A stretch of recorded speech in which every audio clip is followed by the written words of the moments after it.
નમસ્કાર માન્ય અધ્યાપક મિત્રો અને વાલા વિદ્યાર્થીઓ, પ્રારંભ શ્રેણીમાં ફરી એકવાર આપ સૌનું અભિવાદન. મિત્રો, આજે આપણે જે સમાજશાસ્ત્ર વિશેની વાત કરવાના છીએ, બ્રોનિસ્લો મેલિનોવસ્કી, કે જેઓ ફાધર ઓફ એન્થ્રોપોલોજિસ્ટ તરીકે પણ ઓળખાય છે. કાર્યાત્મવાદમાં બહુ જ મોટું પ્રદાન છે અને ખાસ કરીને સમાજશાસ્ત્રમાં જેને આપણે ક્ષેત્ર કાર્ય આધારિત અભ્યાસોનું ખૂબ જ મહત્વ છે. તો મેલિનોવસ્કીએ આદિમ સમાજોનો ક્ષેત્ર કાર્ય આધારિત અભ્યાસો કરેલા છે. એમાં આદિમ સમાજોમાં સંસ્કૃતિ, ધર્મ, જાદુ વગેરે અંગેના અભ્યાસો એમના ખૂબ જ નોંધનીય છે. તો આવા મેલિનોવસ્કી વિશેની રજૂઆત આજે આપણે સાંભળવાના છીએ. મિત્રો, આજના વક્તાનો પણ પરિચય મેળવી લઈએ. ડૉક્ટર મેઘરાજસિંહ જાડેજા, કે જેઓ સૌરાષ્ટ્ર યુનિવર્સિટી સમાજશાસ્ત્ર વિભાગમાં અધ્યાપક તરીકે કાર્યરત છે. અને એમના વ્યાખ્યાનની બહુ જ એક વિશેષતા હું નહીં કહું, પણ તમે જે વ્યાખ્યાનમાં જોઈ શકશો, બહુ જ સરળ રીતે એમણે થિયરીને તમારી સમક્ષ મૂકવાનો પ્રયાસ કર્યો છે. તો મેઘરાજસિંહને સાંભળીએ. નમસ્કાર મિત્રો, સમાજશાસ્ત્ર ભવન ગુજરાતી યુનિવર્સિટીના નેટસ્લેટ કોચિંગ કાર્યક્રમ પ્રારંભમાં હું ડૉક્ટર મેઘરાજસિંહ જાડેજા આપ સૌનું હાર્દિક સ્વાગત કરું છું. મિત્રો, સમાજશાસ્ત્રમાં સમાજશાસ્ત્રીય ખ્યાલો, સિદ્ધાંતો અને સમાજશાસ્ત્રીઓની વાતો એ નેટસ્લેટ માટે ખૂબ અગત્યની બની જાય છે. એ સિદ્ધાંતોની સમજ છે તે ખૂબ આવશ્યક છે, જે તમને આ પરીક્ષા ઉત્તીર્ણ થવામાં ખૂબ મદદરૂપ બનશે.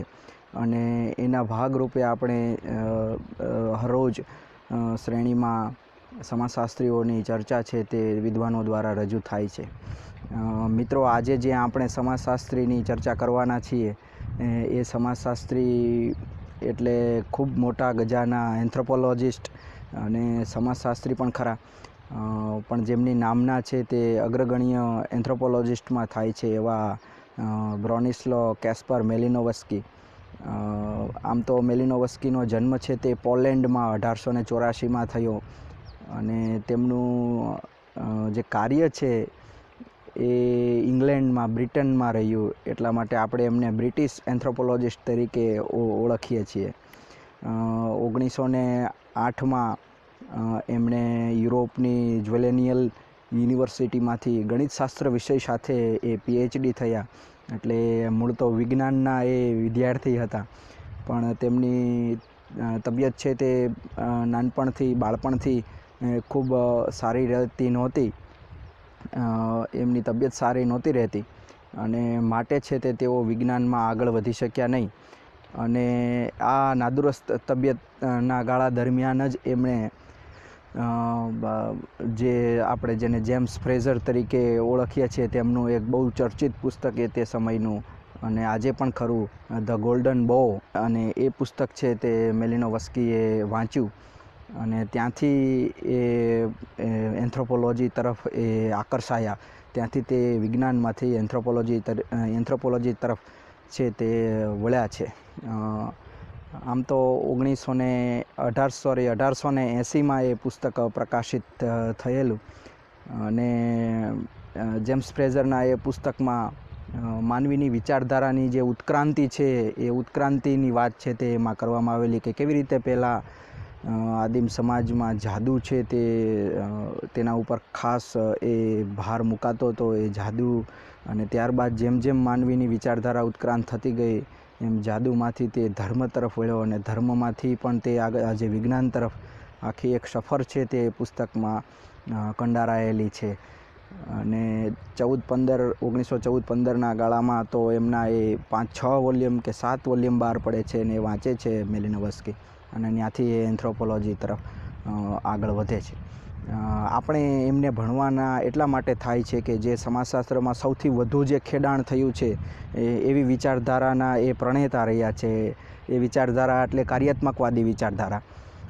કાર્યાત્મકવાદી વિચારધારામાં તો શરૂઆત કરીએ તો ઓગસ્ટ કોમ્ટ, હર્બર્ટ સ્પેન્સર ને એમાઇલ દર્ખાઇમ આવે, પણ તેમ છતાંય જે કાર્યાત્મકવાદને સમાજશાસ્ત્રમાં સૈદ્ધાંતિક રૂપે આપણને ક્યાંય જોવા મળતો હોય તો એ મેલિનોવસ્કી લઈ આવ્યા હતા અને એ સંસ્કૃતિનું એમનું આખું જે અર્થઘટન છે એ આની સાથે જોડાયેલું છે, જેની આપણે આ વાત આજે કરવાના છીએ. મૂળ રૂપે મેલિનોવસ્કી છે તે સંસ્કૃતિની વાત સાથે એ કાર્યાત્મકવાદ રીતે જોડાયેલા છે. આજે એમના આપણે બે મુખ્ય જે સિદ્ધાંતો છે એની ચર્ચા છે તે કરીશું. એ પહેલાં આપણે એ જોવું પડે કે એમને કયા કયા પુસ્તકો છે તે લખેલા છે જે આપણને નેટ અને સેટની પરીક્ષામાં ખૂબ ઉપયોગી બનતા હોય છે. ઘણીવાર અવારનવાર એ પુસ્તકોના નામ છે તે પૂછાતા હોય છે અને એ આપણા માટે મહત્ત્વના છે. એટલા માટે એ વાત આપણે પહેલાં કરીશું. સૌથી પહેલું પુસ્તક છે scientific theory of a culture. આ 1944માં પ્રકાશિત થયું આ પુસ્તક અને 1942માં એમનું અવસાન થયું, એટલે મરણોપરાંત એમનું આ પુસ્તક છે તે આવેલું.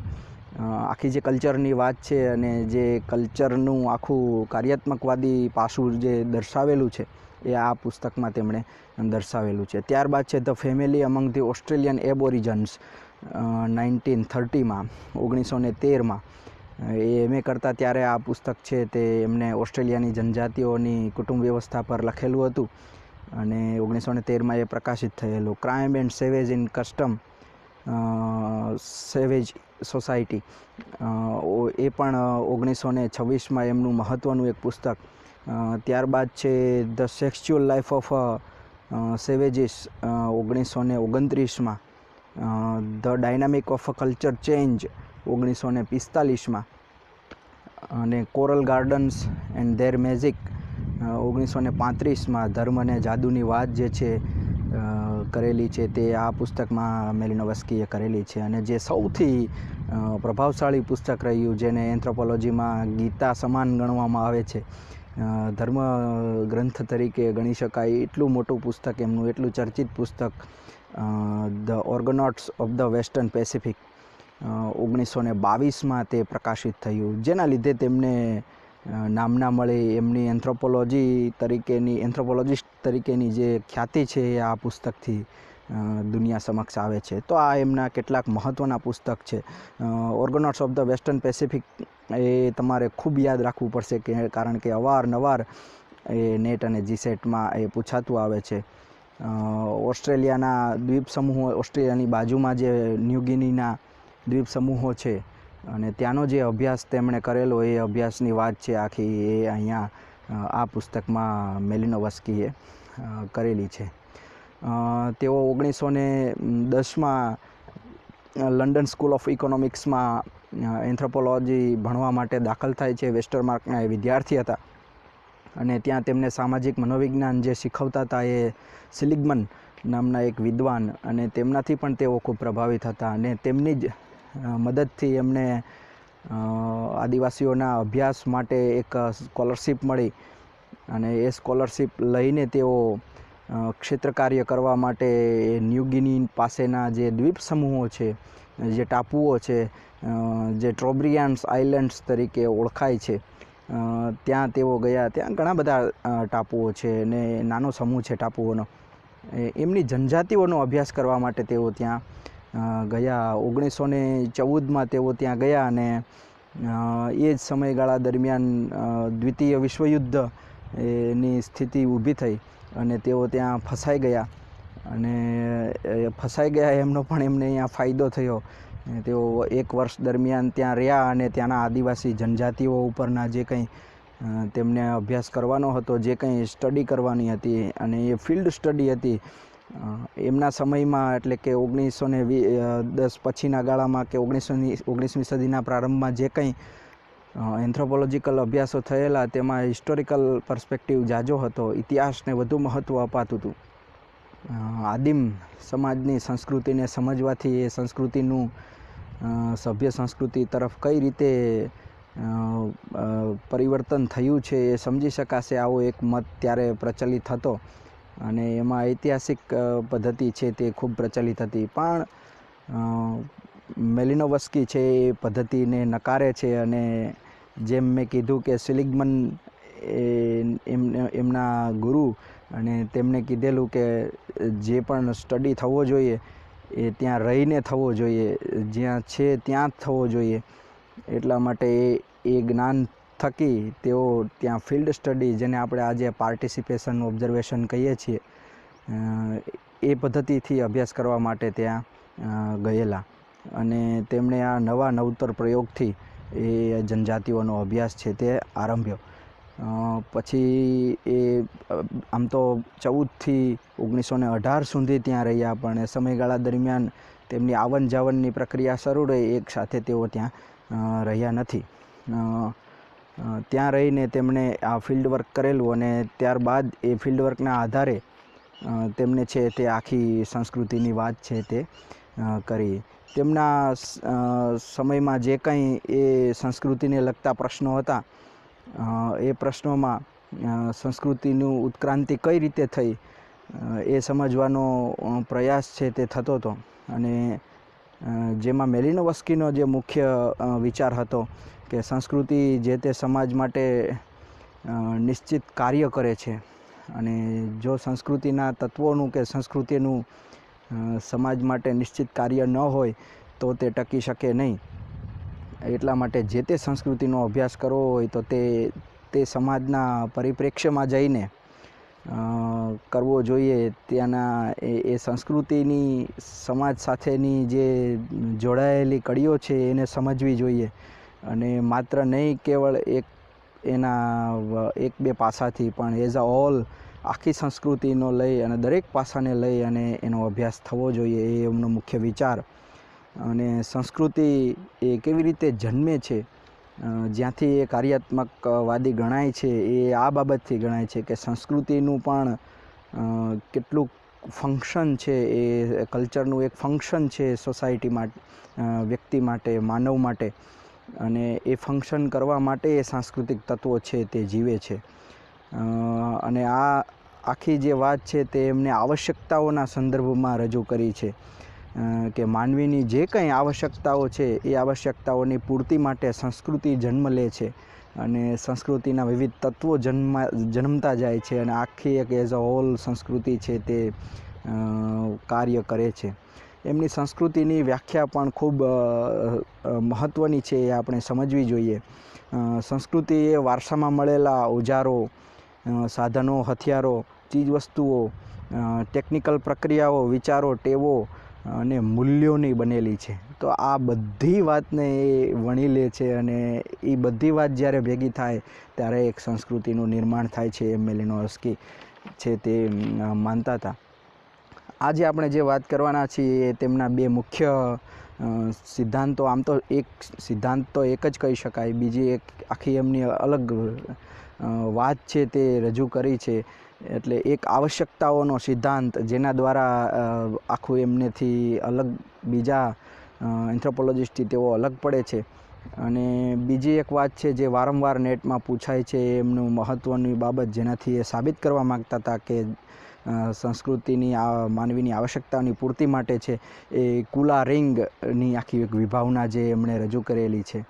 આ બે બાબતોની આજે આપણે છે તે વિગતવાર ચર્ચા કરવાના છીએ. તેમનો જે મુખ્ય સિદ્ધાંત છે તે આવશ્યકતાઓનો સિદ્ધાંત છે.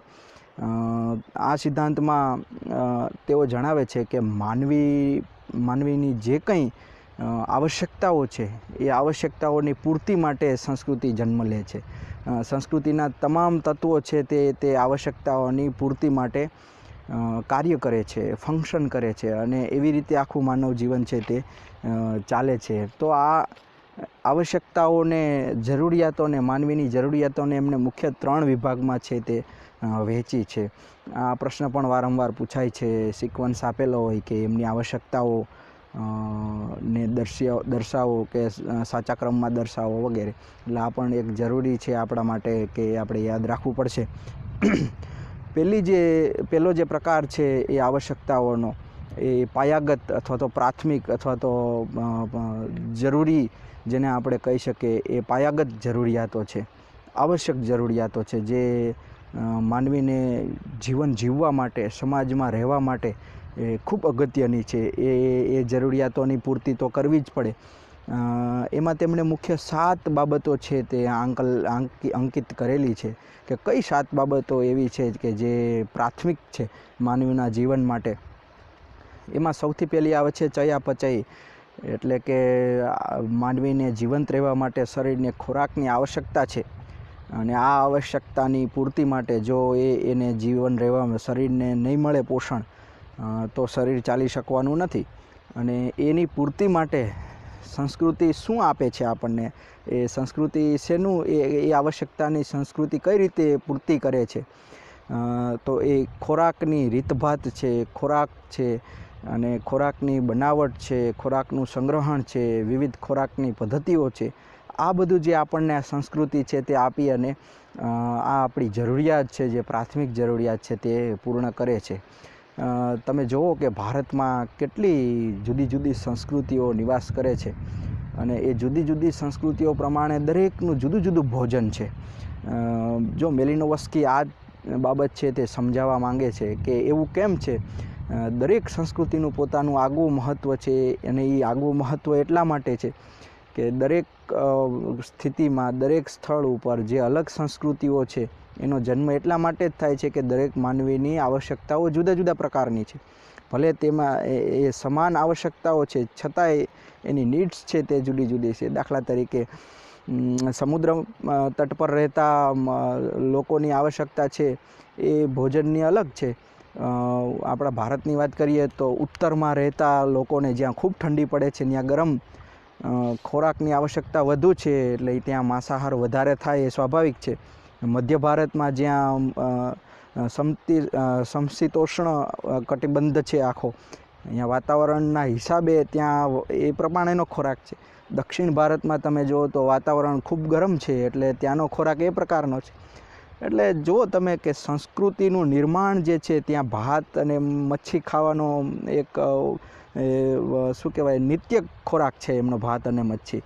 તો દરેક જે તે પ્રદેશ પ્રમાણે, જે તે માનવ પ્રમાણે એમની આવશ્યકતાઓની પૂર્તિ માટે સંસ્કૃતિ છે તે આ જન્મ લે છે અને માનવીની આવશ્યકતા છે તે પૂર્ણ કરે છે. તો આ તો થઈ વાત ખોરાકની. ત્યારબાદ બીજી જે પ્રાથમિક આવશ્યકતા છે તે પ્રજનનની છે, અથવા તો સેક્સની છે. માનવીને એ પ્રજનનની આવશ્યકતા છે, એ પોતાની પેઢીને આગળ વધારવા માટે અને શારીરિક સુખો માટેની જે પ્રાથમિક જરૂરિયાત છે તે એમને મળવી જોઈએ. અને તે સંસ્કૃતિ એને કઈ રીતે પૂર્ણ કરે છે, તો સંસ્કૃતિ એ માટે જો તમે એ આવશ્યકતા પૂર્ણ કરવા માટે એક આખી સગપણ વ્યવસ્થાનું નિર્માણ કરે છે. દરેક સ્થાને એ સગપણ વ્યવસ્થા જુદા જુદા પ્રકારની છે. જીવનસાથીની કઈ રીતે પસંદગી થશે, તમને જીવનસાથી ક્યારે મળે, ક્યાંથી મળે, કઈ રીતે તમને એનું આયોજન છે તે આખું સંસ્કૃતિ કરી આપે છે. એ સગપણ વ્યવસ્થા છે તે આના માટે આ પૂર્તિ છે તે માનવના જીવનમાં કરે છે. ત્યારબાદ છે તે શારીરિક આરામ. માનવીના શરીરને એ કાર્ય કરતો હોય, એ વિચારતો હોય, એને શારીરિક આરામની પણ આવશ્યકતા છે. તો આ મૂળ જે આવશ્યકતાઓમાં છે તે મહત્ત્વની આવશ્યકતા છે આ આરામની. અને એ આરામની વ્યવસ્થા સંસ્કૃતિ કેવી રીતે કરે છે, તો એના માટે છે તે આખી એક પોતાનો એક દરેક માનવીનો આશ્રય સ્થાન છે એ સંસ્કૃતિ આપવાનો પ્રયાસ કરે છે. જો તમે દરેક સંસ્કૃતિ પ્રમાણે એના ઘરોની ડિઝાઇન જુદી જુદી હશે. તમે ઉત્તર ભારતમાં જાઓ તો અહીંયા ખૂબ ઠંડી પડે છે, એની સંસ્કૃતિ એ આવશ્યકતાની પૂર્તિ માટે અલગ પ્રકારના મકાનોનું ઘડતર થાય છે. રાજસ્થાનમાં તમે જુઓ ત્યાં ખૂબ ગરમી પડે છે, અને એની સંસ્કૃતિ એ માનવીની આવશ્યકતાઓની પૂર્તિ માટે માટીના કાચા ઘર, જેમાં ખૂબ ઠંડક રહે, ગરમી ખૂબ ન પડે, અંદર ન લાગે ગરમી, એવી રીતે મકાનની બાંધણી છે તે કરવામાં આવે છે.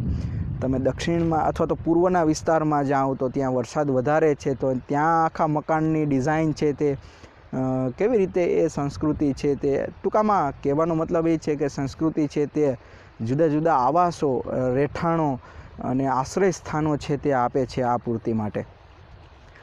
ત્યારબાદની જે મહત્ત્વની પાયાગત જરૂરિયાત છે તે મૂવમેન્ટની છે, હલચલની છે. માનવી છે તે એક સ્થાયી જીવન જીવી શકતો નથી, તેમ છતાંય સ્થાયી હોવા છતાંય તેણે છે તે જુદી જુદી આવશ્યકતાઓ છે કે પોતે છે તે ક્રિયાબદ્ધ રીતે ક્રિયાન્વિત રહે, અને એ ક્રિયાન્વિત રહેવા માટે વિવિધ પ્રકારની પ્રવૃત્તિઓ છે તે સંસ્કૃતિ આપે છે. એ પ્રવૃત્તિઓ કરવામાં તેની ગતિવિધિ છે તે આખો દિવસની જાય છે. મોટાભાગની ગતિવિધિ તેમાં ઇસ્તેમાલ કરે છે, ઉપયોગ કરે છે અને એમની એ આવશ્યકતા છે તે પૂર્ણ કરે છે. ત્યારબાદની જે આવશ્યકતા છે તે સલામતીની છે. માનવીને સૌથી મોટો ભય છે તે પોતાના જીવને લઈને છે, પોતાના શરીરને લઈને છે. એટલા માટે સલામતી, એની જીવનની સલામતી છે તે ખૂબ મહત્ત્વની છે. અને આ સલામતીની પૂર્તિ માટે સંસ્કૃતિ છે તે આખી એક રક્ષણની વ્યવસ્થા, રક્ષા વ્યવસ્થા છે તે ઊભી કરે છે. અને એ રક્ષા વ્યવસ્થા આખી જે છે એમની રક્ષણની, એના દ્વારા છે તે આ આવશ્યકતાઓની પૂર્તિ થાય છે.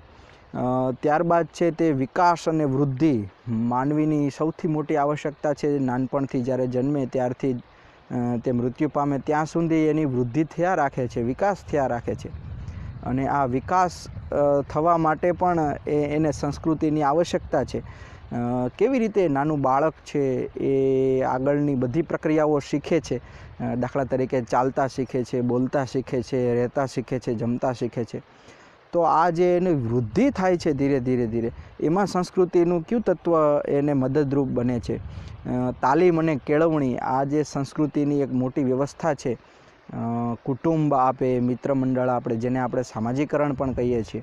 આ એક તાલીમ અને શિક્ષણની વ્યવસ્થા છે તે દરેક સમાજમાં એ સંસ્કૃતિ નિર્માણ કરે છે, જેથી કરીને માનવીનું આ એક સૌથી મોટી પ્રાથમિક જરૂરિયાત છે વિકાસ અને વૃદ્ધિની, તે પૂર્ણ કરી શકાય. અને છેલ્લું છે તેની તંદુરસ્તી છે. એક સ્વાસ્થ્યયુક્ત જીવન છે તે માનવી જીવી શકે, આ એની એક પ્રાથમિક જરૂરિયાત છે. અને એને પૂર્ણ કરવા માટે, એ આવશ્યકતાને પૂર્ણ કરવા માટે સંસ્કૃતિ છે તે હાઇજીન અથવા તો સ્વાસ્થ્યની બાબતો છે તે રચે છે.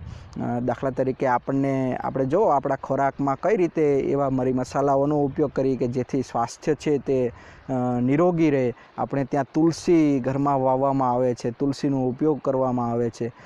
કેટલાક મસાલાઓનો ઉપયોગ કરવામાં આવે છે જે સ્વાસ્થ્યને સારું રાખે છે.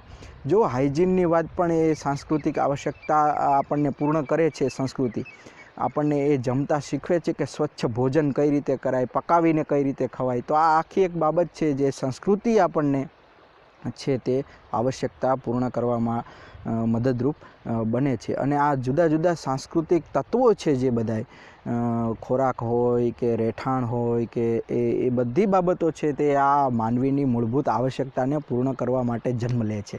અને એના લીધે આખી એક સંસ્કૃતિનું નિર્માણ છે તે થાય છે. તો આ હતી પહેલા પ્રકારની આવશ્યકતાઓ, જે પ્રાથમિક આવશ્યકતાઓ છે, જે ખૂબ અગત્યની છે, ખૂબ પ્રાથમિક છે. હવે બીજા પ્રકારની આવશ્યકતાઓ છે. આમાં મૂળ 7 બાબતોની આપણે ચર્ચા કરી, અને આ 7 બાબતોને જાળવી રાખવા માટે સંસ્કૃતિને કેટલીક વધારાની આવશ્યકતાઓ પડે છે. વધારે ઇન્સ્ટિટ્યૂટની જરૂર પડે છે અને એનું નિર્માણ થાય છે. આ 7 આવશ્યકતાઓને પૂર્તિ માટે નિષ્પન્ન થતી એટલે ઉદ્ભવતી એ જરૂરિયાતો છે એ 4 પ્રકારની છે. અને એ બીજા પ્રકારમાં મેલિનોવસ્કી છે તે દર્શાવે છે. જે સપોર્ટિંગ સિસ્ટમ કહીએ આપણે, એના માટે જન્મ લે છે આવશ્યકતાઓ, અને એની પૂર્તિ માટે સંસ્કૃતિ છે તે જુદી જુદી ઇન્સ્ટિટ્યૂટ ઊભી કરે છે. દાખલા તરીકે સંસ્કૃતિના નિભાવ માટે આર્થિક બાબતની જરૂરિયાત પડે છે. દાખલા તરીકે ભોજનની વાત છે કે તમારી મૂળભૂત આવશ્યકતાઓ પૂર્ણ કરે છે.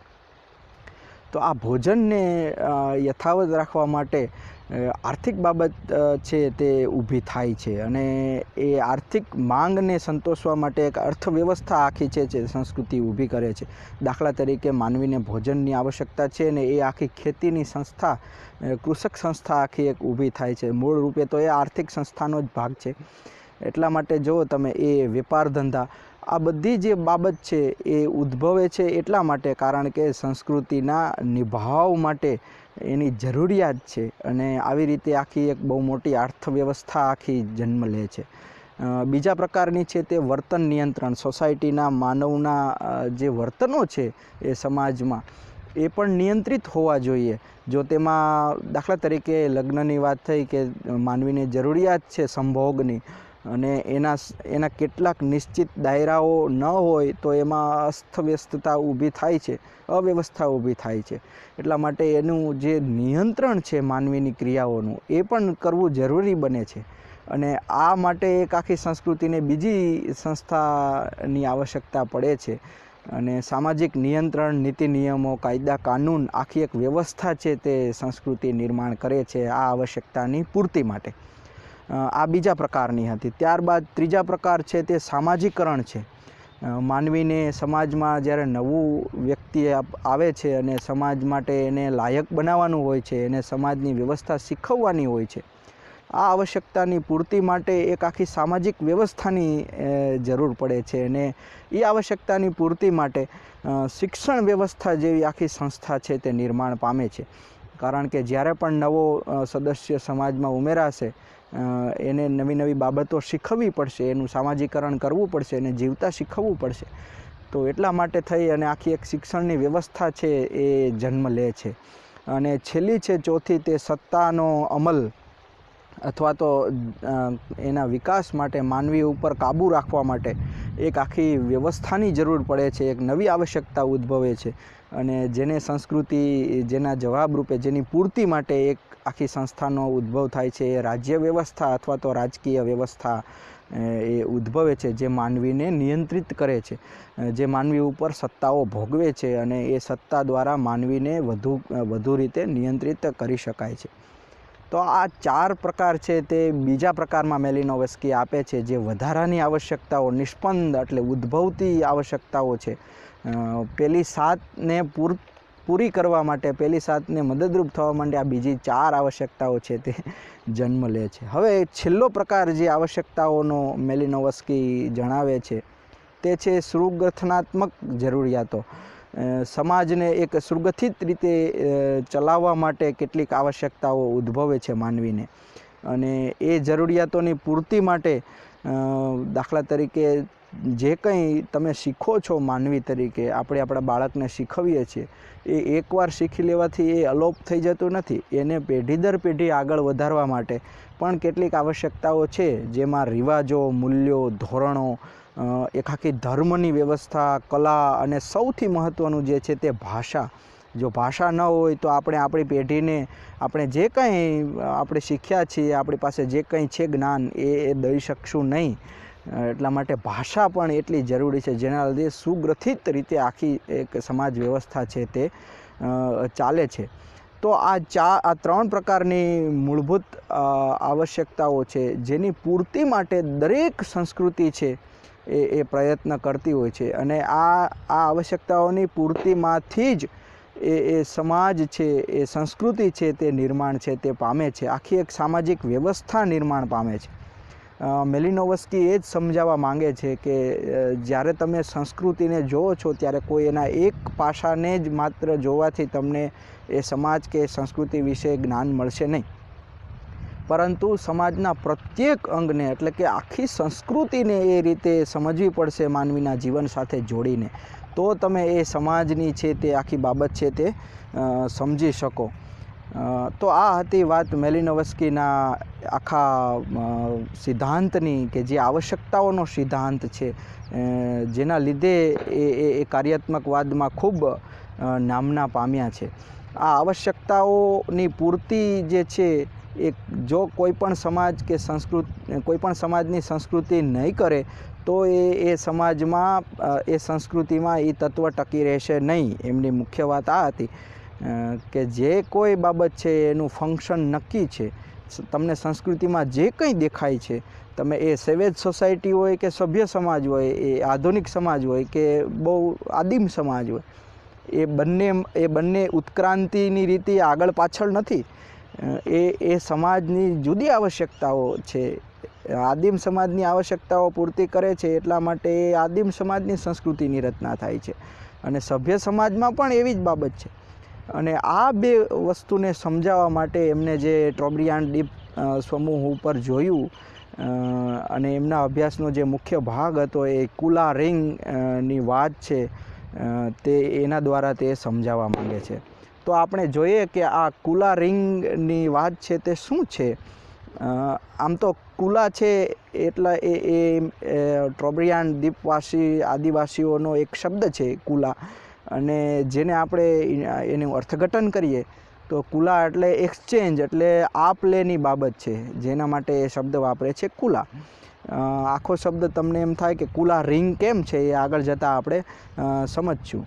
આ કુલા એટલે એક પ્રકારની ગિફ્ટ આપણે જેને કહીએ છીએ, એક પ્રકારની જેને આપણે આપ લે કરીએ છીએ. આપણા સમાજમાં પણ એવી ગિફ્ટ લેવા દેવાની પદ્ધતિઓ છે, પણ જે આદિવાસી સમાજમાં ત્યાં થતી હતી એનો અર્થ છે તે કંઈક જુદો હતો, અને એટલા માટે જ એ છે એની વાત છે તે આપણી સમક્ષ કરે છે. તો જોઈએ કે એ કુલામાં શું બાબત હતી. તો ટ્રોબ્રિયાન દ્વીપના આદિવાસીઓ છે એ આ કુલા નામની એક ઉત્સવ છે, એક સમારોહ છે તે કરતા હતા, અને એનો સમયગાળો છે તે નક્કી હતો. એટલે રોજબરોજના જીવનમાં જેને આપણે આપણી ગામઠી ભાષામાં વાટકી વ્યવહાર કહીએ છીએ, આ એવું નથી, વાટકી વ્યવહાર જેવું નહોતું.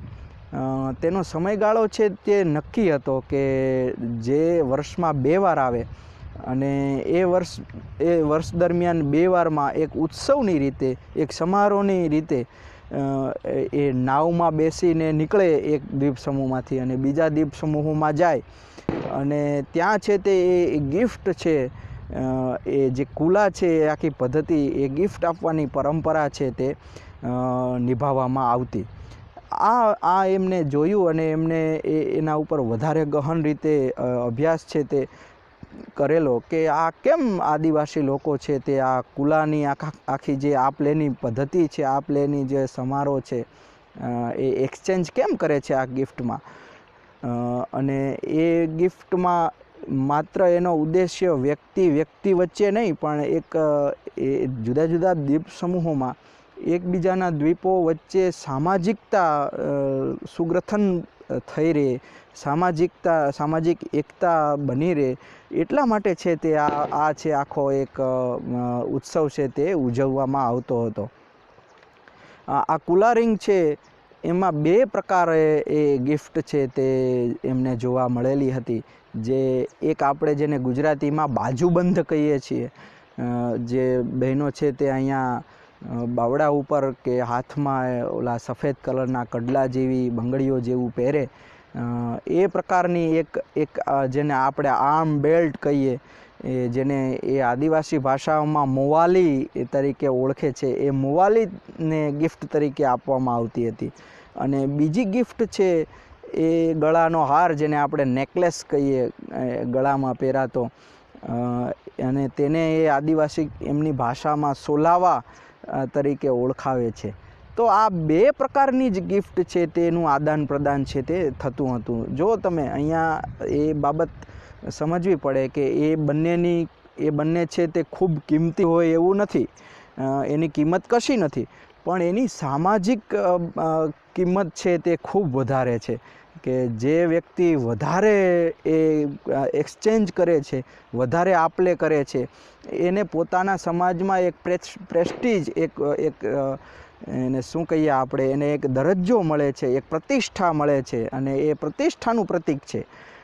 એટલે દરેક સમાજમાં આપણે જેમ જૂના સમયમાં આદાન પ્રદાનની વ્યવસ્થા હતી કે એક વસ્તુ આપીએ અને એના સ્થાને બીજી વસ્તુ લઈએ, આ એવું નથી, એનાથી થોડું અલગ છે. આ છે તે પ્રતિષ્ઠાની વાત હતી, એની કિંમતની વાત નથી. અને આ રોજબરોજના જીવનમાં જેમ બાર્ગેનિંગ કરીને લઈએ એવી વસ્તુ પણ નથી.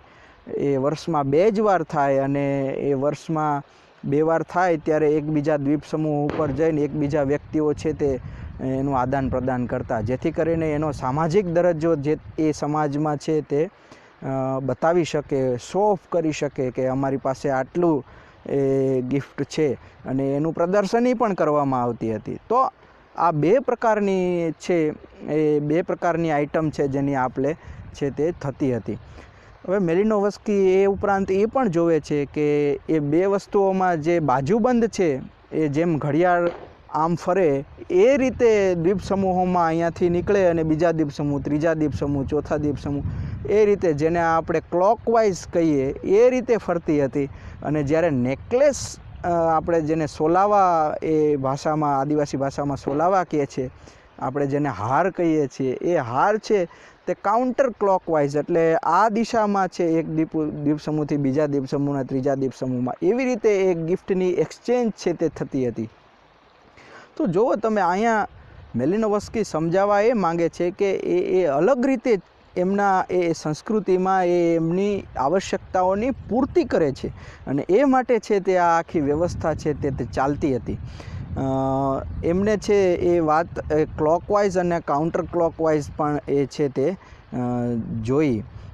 ઘડિયાળી આપણે જેને કહીએ કે ઘડિયાળની દિશા અને ઘડિયાળની વિપરીત દિશામાં એ ફરતી હતી. આ આદિવાસી લોકો આ પ્રથા શા માટે કરતા હશે, એનું મહત્ત્વ શું છે? તો જેમ આપણે વાત કરી કે જુદા જુદા દ્વીપ સમૂહો ઉપર એમના સંબંધો બંધાય, અને એકવાર જો તમે આ પ્રથામાં એન્ટર થઈ જાઓ છો, તમે એ કુલા રિંગમાં પ્રવેશી જાઓ છો, પછી તમારે એમાંથી તમે નીકળી શકતા નથી. એ તમારે આદાન પ્રદાન છે તે કરવું જ પડે છે. એટલે એમાં પણ વર્ગો હતા. મેલિનોવસ્કી કહે છે કે જેમ આપણા ગામનો મુખિયા હોય એમ ત્યાંનો જે મુખિયા હોય એની પાસે વધારે આ કુલાની ગિફ્ટો હતી, જેને તે બાજુબંધને હાર કહીએ છીએ એ, અને એ પોતાની આમ ઘરની આગળ કે ઘરમાં એ આમ શોભામાં રાખતો કે આ જો મારી પ્રેસ્ટીજ, એની એક સમાજમાં પ્રતિષ્ઠા છે તે ઊંચી છે. અને જે બિચારો નીચો માણસ હતો એ સમાજમાં, જેની જાજા દ્વીપ સમૂહોમાં જાજી સામાજિકતા નહોતી, અથવા તો સામાજિક રીતે જાજી રીતે જોડાયેલો નહોતો, એની પાસે આ ગિફ્ટ અને એક્સચેન્જની સ્થિતિ છે તે ઓછી હતી. તો એક પ્રકારે એ સમૂહમાં, એ દ્વીપ સમૂહોમાં એની હાયરાર્કી નક્કી કરવામાં પણ આ બાબત છે તે મહત્ત્વની બની રહેતી હતી. મેલિનોવસ્કીના કહેવાનો અર્થ એ હતો કે સંસ્કૃતિમાં જે કંઈ પણ છે તેનું કોઈ પણ એક માનવના જીવનમાં માનવી માટે એક આવશ્યકતાઓની પૂર્તિનું કાર્ય એટલે કે ફંક્શન નક્કી છે, અને આ ફંક્શનને પૂર્ણ કરવા માટે જ છે તે કોઈ પણ સંસ્કૃતિ કે એના તત્વો છે તે અત્યારે મોજૂદ છે. એટલે મૂળ રૂપે આખા સિદ્ધાંતની એ હાર્દ છે તે એ જ છે જે આપણે યાદ રાખવાનો છે, કે મેલિનોવસ્કી કહેવા માંગતા હતા કે માનવી સમાજમાં જે કંઈ આવશ્યકતા માનવીની છે એની પૂર્તિ માટે સંસ્કૃતિનું સર્જન થાય છે, અને સંસ્કૃતિમાં જે કંઈ છે, જેમ કે આ દ્વીપ સમૂહ ઉપરની આદિવાસીઓની સંસ્કૃતિમાં આ કુલારિંગ હતી, એની પણ એક આવશ્યકતા હતી કે લોકો એકબીજાની સાથે જોડાયેલા રહે, એમાં સંઘર્ષ ન ઉદ્ભવે એકબીજા વચ્ચે, અને એ માટે આવા એક ઉત્સવ થતો હતો. તો તમે જુઓ કે કોઈ પણ સંસ્કૃતિમાં અથવા તો કોઈ પણ સમાજમાં જે કંઈ રીત રિવાજ છે, પ્રથા છે, એના સાંસ્કૃતિક તત્વો છે, એ કોઈને કોઈ એ સમાજના વ્યક્તિની આવશ્યકતાઓની પૂર્તિ કરે જ છે. આ છે બાબત છે તે એમના કાર્યાત્મકવાદની મુખ્ય વાત છે. અને પછીથી આ એક જે એમને પાર્ટિસિપેશન ઓબ્ઝર્વેશન તરીકે આ વાત રજૂ કરી, અને એમની પુસ્તક જે મરણો ઉપરાંત આવી એમાં આ બધી વાત છે તે એમને આંકલિત કરીને લખેલી છે. તો આ રીતે આપણે મેલિનોવસ્કીના મૂળ વિચારને જાણી સમજી જોઈ શકીએ છીએ. ફંક્શનાલિસ્ટોની આ એક વિચાર છે, જે પ્રમુખ વિચાર એ આ જ છે કે સમાજના કોઈ પણ ભાગ છે એનું કોઈને કોઈ નિશ્ચિત કાર્ય છે તે રહેલું છે, અને આ બાબતની શરૂઆત છે તે મેલિનોવસ્કીએ કરેલી, જે આપણે આજે આ બે સિદ્ધાંતોમાં જોઈએ. આ મુખ્ય રૂપે આ બે સિદ્ધાંતોને એમનું એક પુસ્તક એટલું આપણે યાદ રાખીશું તો ચોક્કસપણે મેલિનોવસ્કીના કોઈ પણ પ્રશ્ન હશે તો એમાં આપણે છે તે એનો જવાબ છે તે સચોટ રીતે આપી શકીશું. અંતમાં હું આ પ્રારંભ શ્રેણીના સંયોજક ડૉક્ટર સંગીતાબેન પટેલનો ખૂબ ખૂબ આભારી છું કે એમણે મને મેલિનોવસ્કી જેવા વિદ્વાન એન્થ્રોપોલોજિસ્ટ અને સમાજશાસ્ત્રી ઉપર મારા વિચારો અને એમના વિચારોને સમજાવવાની તક આપી. એ બદલ ખૂબ ખૂબ આભારની લાગણી વ્યક્ત કરું છું. ધન્યવાદ. મેલિનોવસ્કી વિશેની રજૂઆત ડૉક્ટર મેઘરાજસિંહે આપણી સમક્ષ બહુ જ સરળ અને સારી રીતે કરેલી છે, અને વિદ્યાર્થીઓને ખાસ ઉપયોગી થશે. અને ખાસ કરીને કાર્યાત્મકવાદના જે પ્રશ્નો પૂછાય છે એ અંતર્ગત બ્રોનિસનો મેલિનોવસ્કીનું જે પ્રદાન છે એ બહુ જ મહત્વનું છે. તો વિદ્યાર્થી મિત્રો, ફરી જ આવી શ્રેણીમાં મળીશું. નમસ્તે.